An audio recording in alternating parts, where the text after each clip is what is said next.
근데 올 때마다 깜짝깜짝 놀라는 것은 참 많이 변화되고 있는 것 같아요. 제일 처음에 왔을 때는 뭐 공사 중인지 하여튼 뒤쪽에서 이렇게 들어왔어요. 그때는 그랬는데 어느덧 보니까 지난번 위임식 때 제가 와서 권면을 했는데 와서 보니까 교회가 너무 깨끗해지고 너무 좋아져서 거기에다가 또 잘생기고 키 크고 미남인 새로운 목사님이 오셔서 또 저는 우리 목사님 볼 때마다 부러운 게 저보다 벌써 사이즈가 커요. 키도 크고 잘생겼잖아요. 예, 얼마나 좋은지 몰라요. 이렇게 갑자기 목사님 새해를 준비하면서 연락이 오셔서 말씀 한번 꼭 좀 전해달라고 하셔서 그 부탁을 받고 특별히 우리 목사님 오시기 전부터 제가 조금 이렇게 알고 있는 터라 목사님 이렇게 연락 주셔서 기쁘게 그렇게 목사님 말씀 듣고 가겠다고 그렇게 답을 하고 생각을 하고 있던 중에 이렇게 오늘 오게 되었습니다. 자, 오늘 제가 주제를 흩어져 있는 사람들 이런 주제로 오늘 말씀의 은혜를 나누려고 합니다. 보니까 이번 신년 축복성회의 주제도 그렇고 새해 한 해 동안에 우리 은강교에서 바라보고 나아갈 방향을 보니까 선택에 대해서 또 하나님께서 축복하시는 복의 근원이 되도록 그렇게 아마 꿈을 꾸고 한 해를 시작하는 것 같아서 오늘 저도 이 주제의 말씀을 그렇게 정했습니다. 오늘 야고보 사도가 오늘 예수 믿는 성도들을 향하여 여러 가지 별명이 있겠지만 그 가운데 예수 믿는 사람들은 흩어져 있는 사람들이다. 이렇게 정리를 했어요. 오늘 성경에 보면은 이런 말씀이 나오죠. 하나님과 주 예수 그리스도의 종 야고보는 흩어져 있는 12지파에게 문안하노라. 흩어져 있는 12지파 이렇게 말씀이 나오지 않습니까? 여러분 예수 믿는 성도들을 흩어져 있는 12지파 흩어져 있는 사람들 이렇게 성경에서 말하고 있습니다. 저와 여러분들은 바로 이 세상에 살아가는 날 동안에 흩어져 있는 사람들 특별히 오늘 지파라는 말을 쓰고 있는데 여러분 이 지파라는 용어 자체가 예수 믿는 성도들을 향하여 하나님께서 주신 가장 좋은 별명 중에 하나가 지파입니다. 여러분 이 지파라는 별명을 가장 이용을 잘한 집단이 하나 있는데 그게 신천지입니다. 신천지가 전국에 12지파를 이렇게 두고 있습니다. 우리 교회 바로 이 아주 가까운 바로 건너편에 안드레 지파 장막이 있습니다. 우리 교회 앞으로 주일이든 평일이든 그 안드레 지파 사람들 모이는데 기본 8,000명에서 10,000명 모입니다.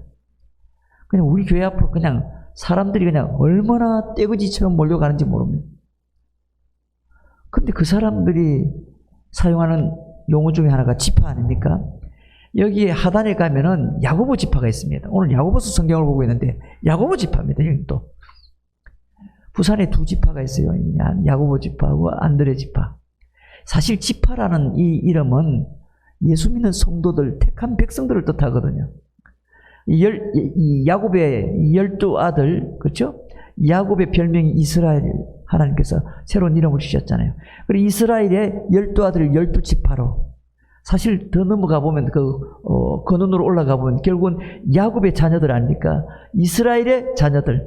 이스라엘은 하나님의 택한 백성을 뜻하고 그러니 그 자녀들 12지파를 하나님의 백성이라 볼 수 있습니다. 그래서 오늘 야고보 사도는 흩어져 있는 12지파에게 이렇게 문안하는 거예요.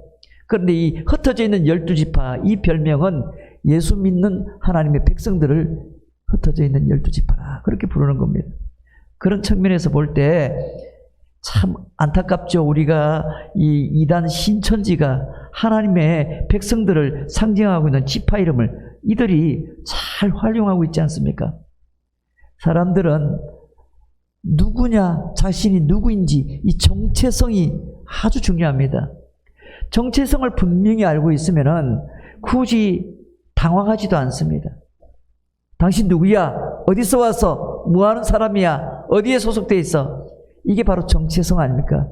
그렇죠? 당신 정체가 뭐야? 이렇게 부르는 겁니다. 여러분, 예수 믿는 성도가 자기가 누구인지를 아는 것, 이게 얼마나 중요한지 모릅니다. 우리가 누구입니까? 우리는 하나님께서 택한 백성이죠. 오늘 성경에서는 우리를 향하여 12지파라, 구약적인 표현이지만은 어쨌든 이 지파로 표현을 하고 있습니다. 하나님께서 택하시고 부르시고 또 구원하신 하나님의 백성들이 어디에 흩어져 있든지 어느 곳에 살든지 다 하나님의 백성입니다. 여러분, 흩어져 있는 하나님의 백성들, 흩어지다라는 말이 헬라말로 무엇인 줄 압니까? 디아스포라라는 말입니다. 디아스포라. 디아스포라라는 이 헬라어는 여러분이 기억하는 게 좋습니다. 디아스포라라는 말은 예를 들면 우리 한국 사람이 저기 멀리 외국 가서 살아요. 저희 아들도 지금 외국 가서 살거든요. 둘 다 외국 가서 살고 있는데 그곳에서 직장 생활하고 있습니다. 그곳에서 공무원으로 또 하나는 또 병원에서 일을 하고 있습니다. 그런데 그곳에 있는 우리 한인들을 디아스포라라 그래 부릅니다. 다시 말하면 한국 사람인데 외국에 다른 나라에 가서 사는 사람들을 디아스포라라 부릅니다. 유대인들 가운데 이스라엘 그 지경에 살지 않고 예루살렘에 살지 않고 멀리 그리스 땅에 또 여기 로마 땅에 가서 살고 있는 유대인들을 디아스포라라 그렇게 부릅니다. 바로 흩어져 있는 유대인들이란 뜻입니다. 그러니 저와 여러분들은 바로 흩어져 있는 하나님의 백성들, 디아스포라입니다. 우리의 본향은 하나님의 나라고 하나님께서 우리를 세상 가운데 흩어지게 하셨거든요. 그러므로 우리의 정체성은 이 땅에 있는 것이 아니라 어디 내 본향 하나님의 나라라는 겁니다. 캐나다에 살아도 미국에 살아도 호주에 살아도 한국 사람은 어디 가나 한국 사람입니다. 얼굴이 생긴 게 딱 그렇게 생겼기 때문에 아무리 저기 가서 내가 서양인이다 소용없습니다. 얼굴 보면 다 한국 사람입니다. 손흥민이가 열심히 영국에서 아주 유명한 스타 축구 선수 아닙니까? 영국 사람들이 아무리 그래도 손흥민이 얼굴 딱 보면 한국 사람이에요. 예. 저 사람들보다 코가 더 크지도 않고 그렇죠? 눈이 이렇게 또 저 사람들 파여가지고 들어간 것처럼 아주 이렇게 서양 사람들이 그런 어떤 눈도 아니고 또 펑퍼짐한 얼굴에 그냥 딱 동양 사람, 한국 사람이에요. 어디 가나 정체성, 한국인이라는 정체성을 절대 못 버립니다. 하나님께서 저와 여러분을 이 세상에 흩어져 있는 12지파 택한 백성 디아스포라로 그렇게 우리를 불렀던 겁니다. 여러분, 그래서 베드로 사도도 그의 베드로 성경에서 말씀하죠. 하나님의 백성들을 뭘로 말합니까? 흩어져 있는 나그네 이렇게 표현했습니다. 흩어져 있는 나그네. 베드로전서 1장 1절 2절에 보면 베드로 서신을 보내면서 흩어져 있는 나그네에게 편지하노니 이렇게 말합니다. 그래서 택하심을 받은 자들에게 편지한다. 어떻게 해요? 흩어져 있는 나그네와 같은 사람이라 표현을 합니다. 나그네.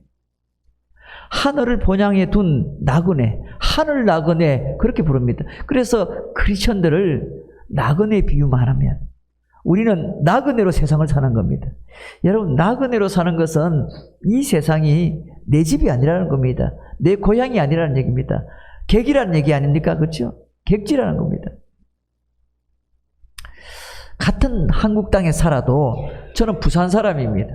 여러분들 가운데는 부산이 고향인 사람도 있고 저기 대구가 고향인 사람도 있고 또 서울이 고향인 사람도 있고 대전이나 광주가 고향인 사람도 있습니다. 그런데 여러분, 자기가 살고 있는 그 땅으로 돌아가고 싶은 마음이 있을까요? 없을까요? 있어요. 신기하게도 회귀 본능이라는 게 있어요. 회귀 본능. 그래서 이제 곧 우리가 1월 달에 다가올 설 명절이 되면은 고향으로 많이 찾아가잖아요, 사람들이. 왜 그런 줄 아세요? 고향에 가고 싶어요. 여러분, 어린 아이 때, 청소년 때, 청년 때 잘 못 느끼다가 나이 한 40 중반을 넘고 50을 넘어가기 시작하면 그때부터 인생의 반환점을 돌았거든요. 그때부터 뭐가 생각나는 줄 아세요? 옛날을 생각해요. 내가 자랐던 동네, 내가 성장했던 마을, 내가 옛날에 같이 함께 있었던 친구들이 보고 싶기 시작합니다. 그래서 막 동창회 모임이 가기 시작하는 거예요. 왜 그러냐면 사람들마다 다시 돌아가고 싶은 회귀 본능이 누구에든지 있기 때문에 그렇습니다.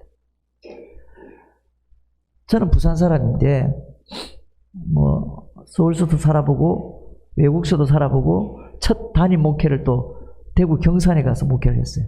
그렇게 하다 보니까 거기 가서 또 한 10년 객지 생활을 해보니까요. 그래도 내 땅, 내가 살았던 부산이라는 이 정서가 있어서 부산에 돌아와서 지금 올해로 이제 12년째 담임을 지금 다시 하고 있습니다. 하고 있는데 너무 좋습니다. 일단 정서가 딱 맞아요. 부산 사람. 예. 다른 지에 가니까 나하고 정서가 안 맞아. 예. 그런 면에서 자기가 습관적으로 살았던 그곳이 제일 좋은 곳이 분명합니다. 베드로 사도가 말하는 이 흩어진 나그네는 하늘을 본향을 둔 하나님의 자녀들, 하나님의 백성들을 뜻하는 겁니다. 그런데 이렇게 나그네로 살아가는 하나님의 백성들, 흩어져 있는 사람들로 살아가는, 디아스포라로 살아가는 이런 나그네와 같은 삶을 살아가고 있는 이 사람들은 반드시 이 땅에 살아가는 날 동안에 만나게 되는 일이 있어요. 자, 그게 첫 번째입니다. 자, 이걸 여러분 잘 깨달으셔야 올 한 해 살아가는 가운데 어지간한 일 만나도 낙심하지 않습니다. 이 사람들은 흩어져 있는 나그네로 살아가는 이 사람들, 하늘 나그네로 살아가는 사람들, 이 사람들은 이 땅에 살아가는 날 동안에 반드시 시험을 당합니다. 반드시 시험을 당합니다. 시험이 없다는 것은 있을 수가 없어요. 시험이 없는 경우는 없다는 겁니다. 예수 믿는 성도로서 이 정체성을 확실히 지키고 살아가려고 하다 보면 매번마다 시험을 당해요. 예수 믿는다는 이유 때문에 잘못한 것도 없는데 계속 어려움을 겪습니다. 왜 그럴까요? 바로 세상에 흩어져 있는 나그네로 살아가기 때문에 그렇습니다. 여러분 오늘 말씀해 보면요, 이런 말씀이 있습니다. 이는 너희의 믿음의 시련이 인내를 만들어내는 줄 너희가 알미라 이랬습니다. 너희 믿음의 시련이, 반드시 시련이 오는데 여기 보니까 이 시련은 무슨 시련인가? 너희 믿음의 시련, 믿음에 관련하여 시험이 온다는 겁니다.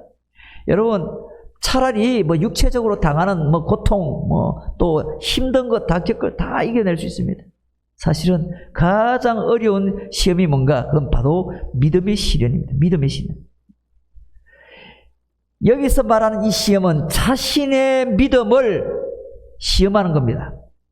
자신의 믿음을 시험당하는 것이죠. 그래서 내 형제들아 이렇게 말씀하죠.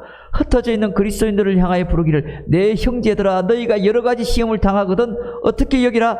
온전히 기쁘게 여겨라. 그렇게 말씀합니다. 흩어져 있는 나그네는 반드시 시험을 만나는데 형제들아 너희가 여러 가지 시험을 당하거든 온전히 기쁘게 여겨라 했습니다. 기쁘게 여겨라.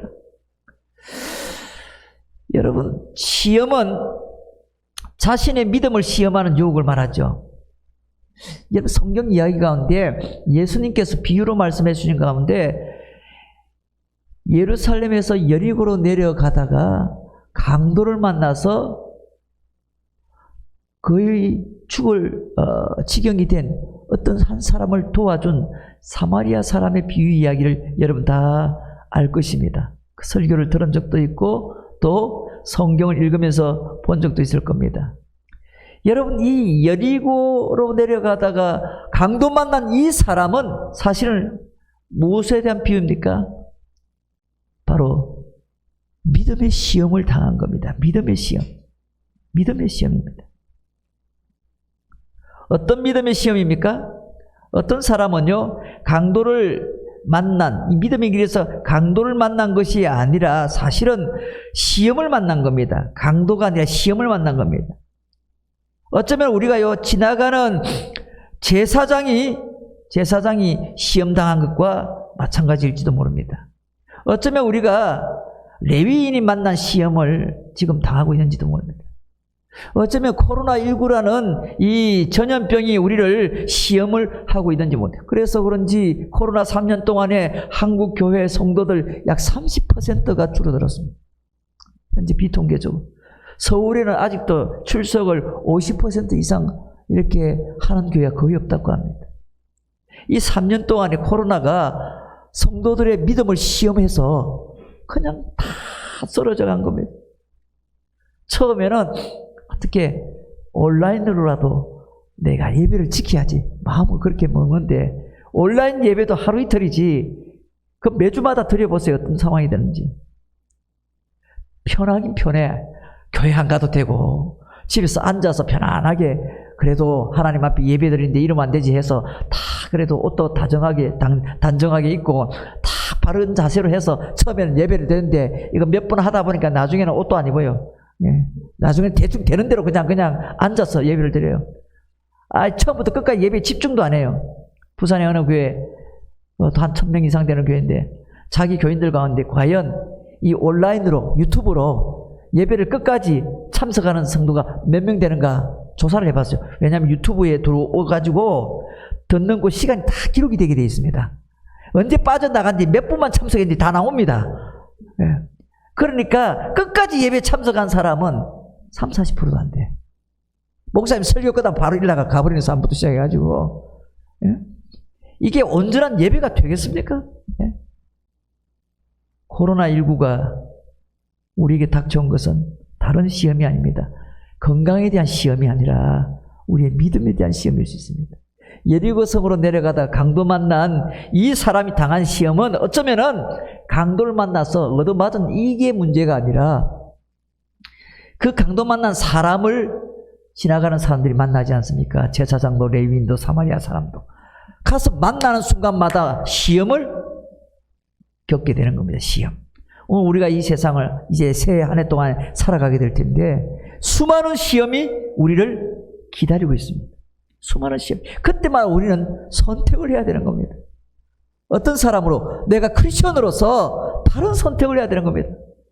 크리스천으로서 하나님 영광 가리지 않고 믿음으로 승리하는 그런 선택을 해야 될 텐데 여러분 쉽지가 않습니다. 사업하시는 분 시험당합니다. 그렇죠? 직장생활 하시는 분들 시험당합니다.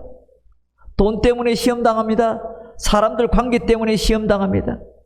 여러분이 끊임없이 시험이 우리에게 다가오는데 여러분 이런 시험은 우리에게 나쁜 것만은 아닙니다. 오늘 성경에 보면 하나님께서 우리에게 시험을 통하여 우리에게 큰 유익이 있을 것이라 했습니다.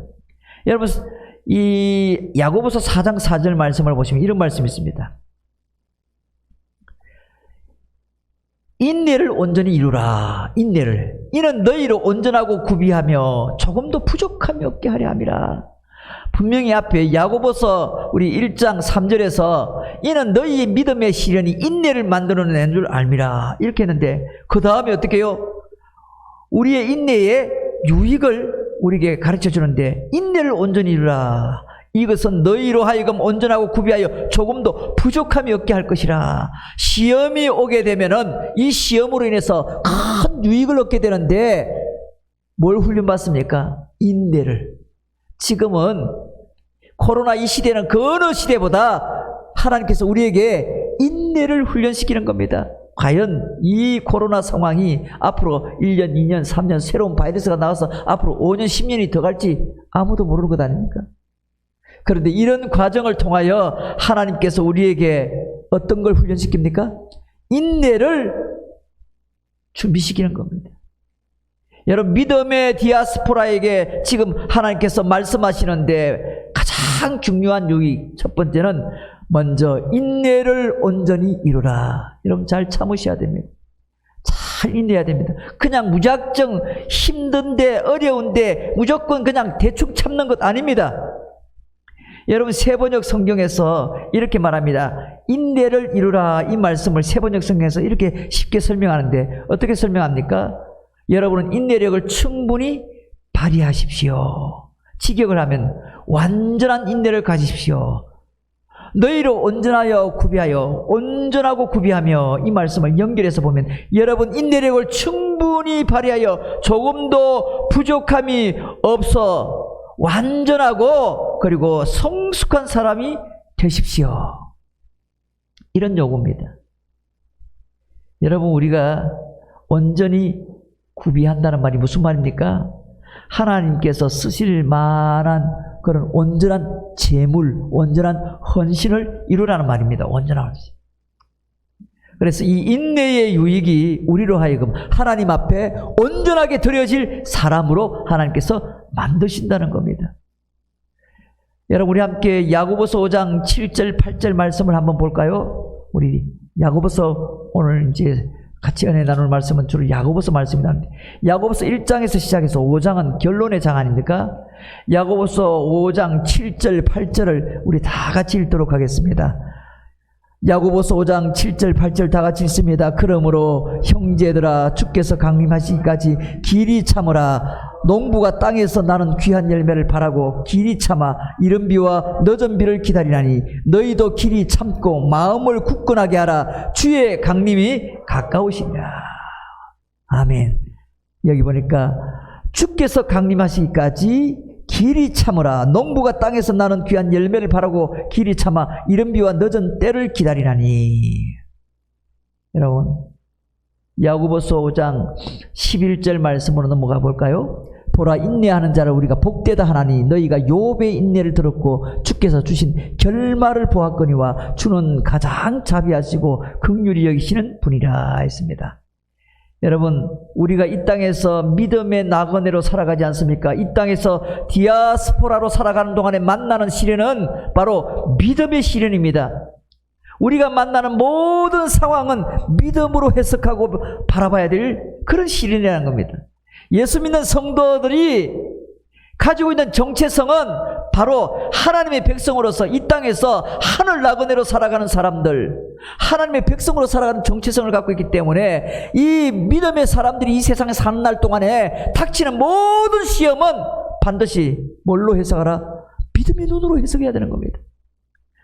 믿음으로 바라봐야 될 시련인 겁니다. 그러면 문제가 다 해결돼요. 그런데 믿음으로 바라보지 않고 어떻게 해요? 믿음이 아닌 세상적인 눈으로 자꾸 보는 겁니다. 닥쳐온 모든 시련을. 그렇게 하다 보니까 어떻게 해요? 세상적인 방법으로 자꾸 생각이 돌아가는 겁니다. 예수 믿기는 믿는다고 하는데 사실은 살아가는 현장을 보면은 예수 믿지 않는 사람이랑 별반 다를 게 하나도 없는 겁니다. 왜? 저 사람들처럼 똑같이 그런 상황을 똑같이 해석을 하는 겁니다. 똑같이 바라보는 거예요. 사업을 하다가도 문제가 생겨서 문제를 만날 때 예수 믿는 성도는 그 문제를 바라보는 시각이 일반 믿지 않는 사람이 바라보는 그런 시련이 아니라는 겁니다. 그래서 예수 믿는 성도는 그런 상황을 만날 때 믿음으로 견디고 이겨내야 될 시련으로 바라보는 겁니다. 믿음으로 하나님이 만드신 오늘 욥처럼 결말을 기대하는 그런 시련으로 해석을 해야 된다는 겁니다.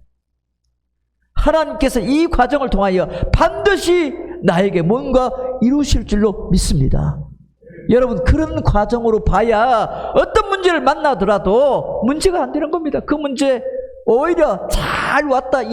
이 시험 내가 온전히 기쁘게 여기지. 왜? 이 결말을 내가 기대하기 때문에 그렇습니다. 하나님은 반드시 이 일을 통하여 놀라운 일을 나를 통하여 행하실 것이라 확신이 있기 때문에 그런 시험을 만나더라도, 그런 시련을 만나더라도, 어려운 일을 만나더라도 오히려 기뻐하고 그것을 오히려 기쁘게 그 시험을 맞이한다는 겁니다. 코로나 잘 왔다. 이 코로나에 대해서 쉽게 받아들인 겁니다. 그리고 이것을 통하여 하나님께서 나에게 무엇을 말씀하시는가? 여러분, 이렇게 접근한 사람은 코로나 때문에 교회를 안 나온다든지 예수 믿는 것을 포기하고 떠났다든지 하나님을 잊어버렸다, 이런 일은 결코 없을 겁니다. 왜? 코로나 상황을 하나님의 관점에서, 믿음의 관점에서 바라보고 있으니 하나님께 오히려 더 가까이 나아갑니다. 코로나 시대 때 오히려 더 믿음이 성장합니다. 왜? 이 지금 닥쳐온 이 모든 상황은 하나님께서 나를 위하여 준비하신 시련이기 때문에 이 시련을 잘 견디고 이겨내면 나에게 유익이 있음을 믿는 사람들이기 때문입니다. 그런 사람들이 크리스천들입니다. 그렇기 때문에 오늘 이 모든 시련은요, 결코 세상 사람들처럼 그렇게 때 되면 다 지나가겠지. 때 되면 다 나에게 좋은 그런, 우리가 이제는 일상으로 돌아가서 좋은 때가 돌아올 거야. 막연한 기대, 막연한 마음으로 여러분 접근하게 되면은 반드시 어려움을 겪게 된다는 겁니다. 너희로 충분한 인내, 완전한 인내, 그렇게 구비해서 하나님 앞에 이 시련을 바라보기 시작하면요, 이 모든 시련은 결국 나를 위하여 하나님께서 준비해 주신 것이구나, 그렇게 바라보기 때문에 예수 믿는 성도가 모든 상황을 직면했을 때 선택이 분명해지는 겁니다. 왜? 믿음의 눈으로 바라보니까.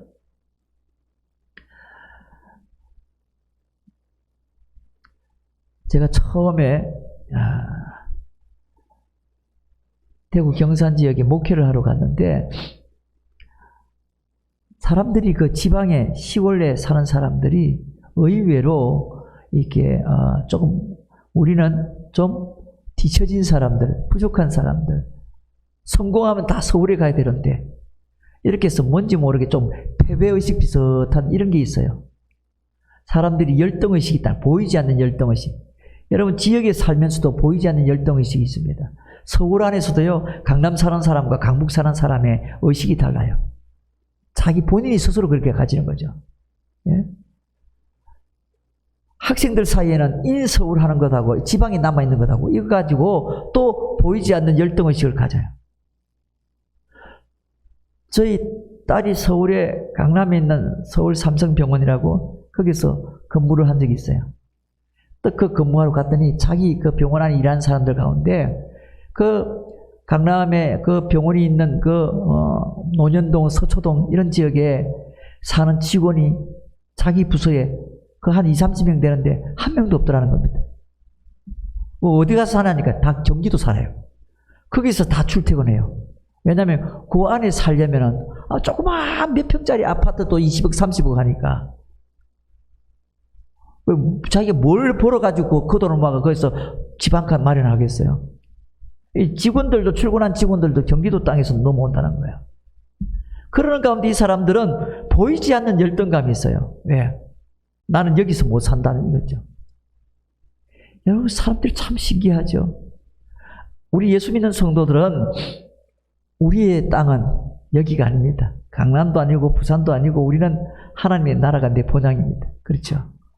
그래서 세상에 어디에 살든 어떤 집에 살든 어느 위치에 가 있든 그리 중요하지 않습니다. 하나님께서 나를 보내셔서 이곳에 사는 거고 하나님께서 그 일을 하게 하셔서 그 일을 하는 겁니다. 그렇기 때문에 어떤 일을 하더라도 어떤 곳에서 산다 할지라도 그것이 우리의 정체성을 생각한다면 그것이 아무것도 아니고 오히려 더 열악하고 어려운 상황 같으면 하나님께서 그곳에 나를 선교사로, 대사로 보내셨다 생각하면 오히려 더 감격스러운 것 아닙니까? 뭔가 내가 신앙으로 합리화시키려고 하는 게 아닙니다. 실제로 그렇습니다. 실제로. 자신감을 갖고 살아야 되는 겁니다. 예수 믿는 성도들이 어떤 경우든지 간에 자신감을 갖고 살아가야 되는 겁니다. 그래서 어떤 상황이든지 믿음으로 해석하고 바라봐야 할 시험이라는 사실을 결코 잊지 마셔야 됩니다. 여러분, 이 한 해 살아가는 날 동안에 온갖 일을 다 겪게 될 것입니다. 앞으로 어떤 일이 우리에게 닥쳐올지 아무도 모르는 겁니다. 어떤 사건, 사고가 나에게 닥쳐올지 아무도 모르는 새해 아닙니까? 이 한 해는 작년보다 더 경제적으로 어렵고 더 어려운 시간들이 우리에게 닥쳐올 것이라 사람들이 그렇게 예상합니다. 그러나 우리에게 닥쳐오는 그 시험과 시련이 결코 우리에게 나쁜 것만은 아니라는 겁니다. 우리에게 오히려 유익이 있고 오히려 우리를 그 시험을 통하여 우리를 더 성장하고 성숙하고 오히려 하나님 앞에 더 큰 기쁨을 누리고 그리고 온전하고 잘 구비된 그런 인내를 우리가 준비하는 그런 시간이 될 수 있다는 겁니다. 그래도 지금 겪고 있는 이 시험에 대해서 아직도 잘 모른다 그렇게 생각하시는 분들은 여러분 성경을 보세요. 야고보서 우리 1장 5절 말씀을 다 같이 읽습니다. 야고보서 1장 5절 말씀 다 같이 읽습니다. 너희 중에 누구든지 지혜가 부족하거든 모든 사람에게 후히 주시고 꾸짖지 아니하시는 하나님께 구하라. 그리하면 주시리라. 아멘. 이런 시험을 닥쳤는데 아직도 해석이 안 돼. 그리고 아직도 그것 때문에 낙심하고 절망하고 포기하고 싶어서 삶을 포기하고 싶고 너무 힘들어하는 분들이 있습니다. 그래도 그거 잘 모르겠거든. 오늘 야고보 사도는 어떻게 말합니까? 그래도 너희가 힘들고 그것을 해결할 그게 안 되면은 어떻게 해요? 누구든지 그것이 부족하거든 모든 사람에게 후히 주시고 꾸짖지 아니하시는 하나님께 구하라. 그리하면 주시리라. 여러분 잘 들으세요. 예수 믿는 성도들은 자기 정체성을 매일같이 확인해야 됩니다. 매일같이 이렇게 열어보고 안에 예수님 계신가 확인해 보시고 아침마다 예수님 잘 주무셨나요 하고 확인해 보시고 예수가 내 안에 있는 사람들이 예수 믿는 사람들입니다. 그렇지 않습니까? 저는 제가 예수 믿고 돌아와서 예수 믿기 전에 내 삶과 예수 믿고 난 이후의 삶은 극과 극입니다. 완전히 반대입니다. 예수 믿기 전에 모든 선택은 내가 했습니다. 예수 믿기 전에 모든 판단 그리고 모든 결정은 내 생각대로 다 해버렸습니다. 그런데 예수 믿고 난 다음에는 항상 모든 결정은 내 안에 계시는 예수님께 물어서 합니다. 여러분 그 차이가 얼마나 큰지 모르시죠? 인생을 살아가는데 여러분 저는 너무 힘들었습니다. 예수 믿기 전에는 내 힘으로 내 노력으로 살았습니다. 어린 시절부터 열심히 장사하고 신문도 돌리고 구두도 닦고 배달도 하고 온갖 고생 다 하면서 죽으라고 공부하고 그리고 형편이 어렵고 어려운 지역에 살다 보니까 동네 애들은 맨날 욕만 하지 만나는 애들하고는 맨날 싸움박질이나 하지. 여러분 그런 환경에서 성장하다 보니까 여러분 어떻습니까? 내가 중요한 겁니다. 그래서 싸워도 지면 안 돼. 싸워서 지지 않기 위해서 열심히 노력했습니다. 태권도도 배우고 유도도 배우고 왜? 이건 사람이 할 수 있는 거니까 열심히 해서 그런 것도 하고 또 돈도 열심히 벌었습니다. 공부도 밤을 새워 열심히 공부했습니다. 그래서 저는 싸움도 1등, 공부도 1등, 돈도 잘 벌고 그러면 되는 줄 알았습니다. 그래서 세상에서 다른 사람보다 잘 살면 그게 최고 아닌가? 남보다 돈 많이 벌고 남보다 공부도 잘해서 더 좋은 위치에 가면 그게 최고 아닌가? 항상 그게 제 모든 인생관이었고 철학이었습니다. 그런데 예수님을 만나는 순간 와르르 무너졌습니다. 돈이 아니고 내 생각에 의해서 세상에서 높은 자리에 가는 것, 잘 사는 것, 좋은 직업 갖는 것 그게 아니구나. 제가 예수 믿고 난 다음에 이 세상을 보는 눈이 확 바뀌어버린 겁니다. 완전히 달라져 버린 겁니다. 예수 믿기 전에는 매번 강박관념이 있을 만큼 바빴습니다. 왜? 눈만 뜨면 돈 벌으러 가야 되니까. 눈만 뜨면 공부를 해야 되니까. 몇 시간 안 자고 밤새 공부하고 열심히 뛰어야 되니까. 그래야 세상에서 잘 사는 줄 알았습니다. 그래야 인생이 행복한 줄 알았어요. 그런데 예수님 만나고 난 다음에 인생의 가장 비참한 상황을 눈으로 보기 시작했습니다. 내 눈에 그게 보여지기 시작하는 거예요. 왜? 예수님 만나고 난 다음. 여러분 오늘 저녁에 간증을 하면 밤새야 되기 때문에 안 되니까 그래서 간증을 못하고 무조건 제가 목표가 9시 반에 끝내는 겁니다. 네. 그래서 그걸 해야 되기 때문에 제가 정리하겠습니다. 여러분 예수 믿고 나면은 달라지는 게 있어요. 예수 믿고 나면은 예수 믿기 전에는 세상이 크게 보였습니다. 세상이 두려웠어요. 근데 예수 믿고 나니까 세상이 전혀 두렵지 않습니다. 세상이 뭐예요? 전혀 두렵지 않았습니다. 사람이 전혀 두렵지 않습니다. 예수 믿고 나니까 진짜 두려운 건 바로 하나님이 두려워요. 하나님이 자꾸 느껴져요. 하나님 두려운 거예요. 주님이 보고 계시는데 이러면 안 되지. 주님이 다 알고 계실 텐데. 전능하신 하나님이 내 삶의 모든 일거수일투족을 다 알고 계시고 내 속마음까지 다 알고 계시는데 그 하나님이 제일 두려운 겁니다. 그 하나님 보시기에 내가 과연 신실한 종이 맞는가? 예수 믿는 사람이 맞는가? 내가 하나님 찾아 맞는가? 늘 그 생각을 하는 겁니다. 늘 확인을 하는 겁니다. 우리 주님 앞에. 그렇게 되고 나니까 여러분 인생이 얼마나 쉬운 줄 아세요? 걱정이 없어요. 어떤 문제를 만나도 걱정이 별로 안 생겨요. 주님 아시죠? 어떻게 할까요? 저 잘 몰라요. 주님 도와주세요. 그리고 어떤 상황도 별로 그렇게 크게 두렵게 느끼지 않습니다. 왜? 아니 이 전능하신 하나님이 세상을 만드시고 인생의 생사복을 다 주님이 주관하시고 나의 처음과 나중을 다 알고 계시는데 그분이 내 옆에 계시고 내 안에 계시고 나와 함께 하시는데 내가 무슨 걱정을 할 필요가 있어요? 뭘 두려워하겠습니까? 그래서 사람이 하나도 안 두려워요. 일도 두렵지 않아요. 어떤 상황도 두렵지 않아요. 진짜 두려운 것은 주님이 날 어떻게 생각하실까? 그게 두려울 뿐이죠. 눈에 보이는 세상보다 눈에 보이지 않는 하나님이 더 의식이 되어질 때 그 사람이 믿음의 사람이 된 겁니다. 눈에 보이는 상황이나 그 일보다 오히려 그 상황과 모든 일을 섭리해 가시고 절대 주권으로 다스려 가시는 그 하나님이 눈에 보이기 시작하고 느껴질 때 그 사람이 바로 하나님의 성도로서 정체성을 잃지 않고 살아갈 수 있는 믿음을 소유한 사람이 되는 겁니다. 그게 아니고 자꾸 세상이 크게 보이면은 하나님을 찾지를 못하는 겁니다. 일주일에 한번 교회 와서 예배 드릴 때 예배 시간에 하나님을 느낄 수 있나요? 잠깐 느낄지 몰라도 곧 돌아서면은 온통 세상의 것들로 꽉 차 있습니다. 세상이 너무 크게 보이니까요. 어떤 사람은 자기 부인이 더 크게 보인대요. 하도 그 아내가 두려워가지고. 왜 그럴까요? 하나님에 대한 두려움이 있으면은 하나님이 가장 크게 보여요.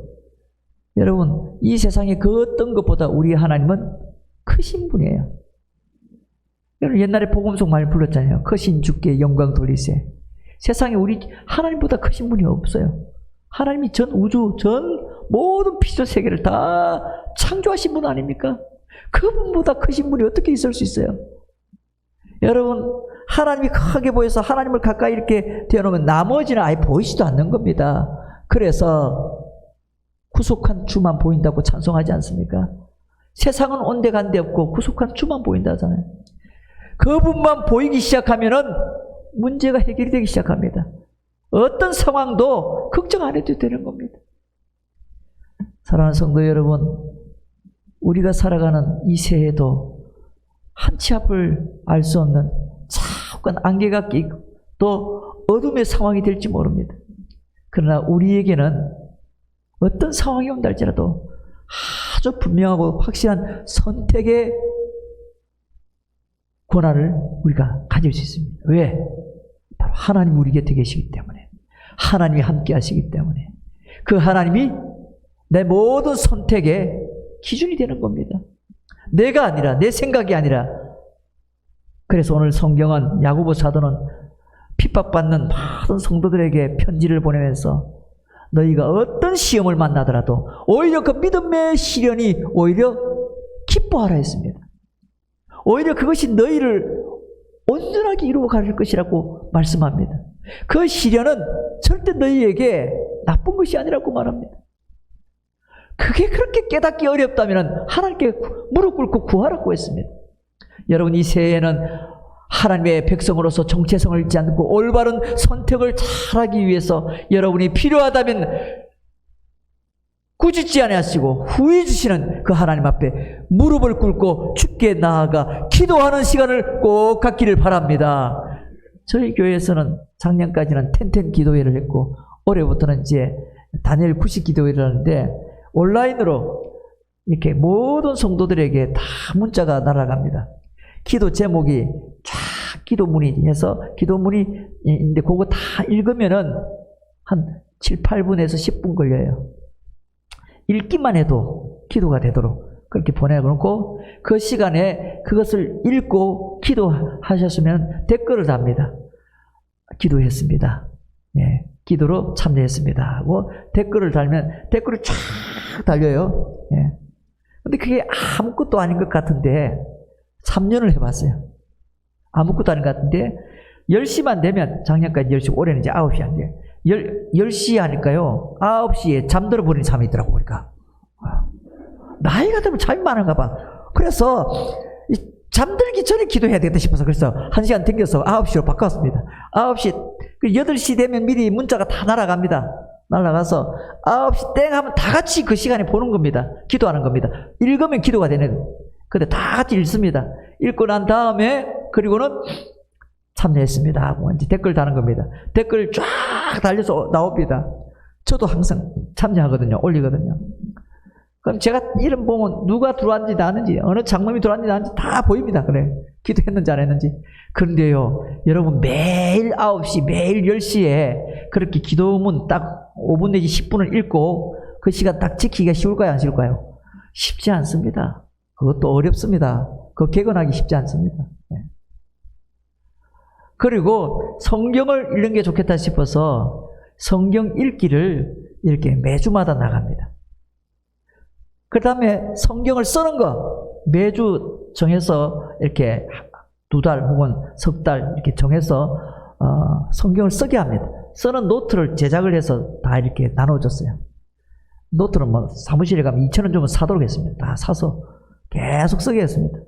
근데 그 쓰는 사람이 제법 많아요. 왜냐면 그거 다 써서 제출하면 상품권을 주거든. 네. 역시 사람들은 돈에 약해. 상품권을 줍니다.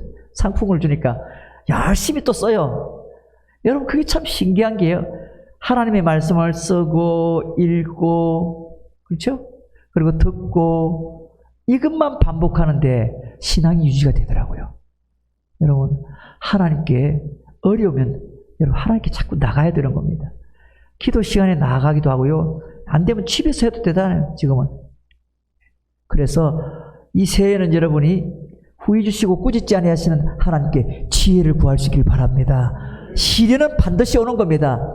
시험 반드시 오는 겁니다.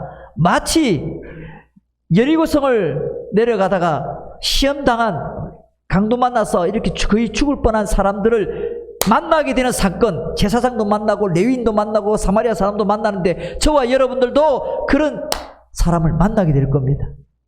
그런 일을 경험하게 될 겁니다. 그러면 우리는 레위인 같이 그렇게 선택할지 모릅니다. 제사장의 선택처럼 그렇게 할지 모릅니다. 사마리아 사람처럼 그런 선택을 하게 될지도 모릅니다. 우리에게 닥쳐오는 모든 순간은 믿음의 시련임을 잊지 마십시오. 우리는 하나님 앞에 하나님의 택한 백성이요 흩어져 있는 사람들입니다. 어느 곳에 있든지 어디에 살든지 어떤 환경에 있든지 어느 곳에 있든지 하나님의 백성을 잊지 마십시오. 어느 곳에 흩어져 살더라도 하나님의 자녀라는 것을 결코 잊지 마십시오. 내가 하나님의 자녀로서 그 정체성을 지키고 하나님의 자녀로서의 선택만 분명하게 한다면은 올 한 해 여러분에게 말 그대로 하나님의 큰 복을 경험하게 될 줄로 믿으시길 바랍니다.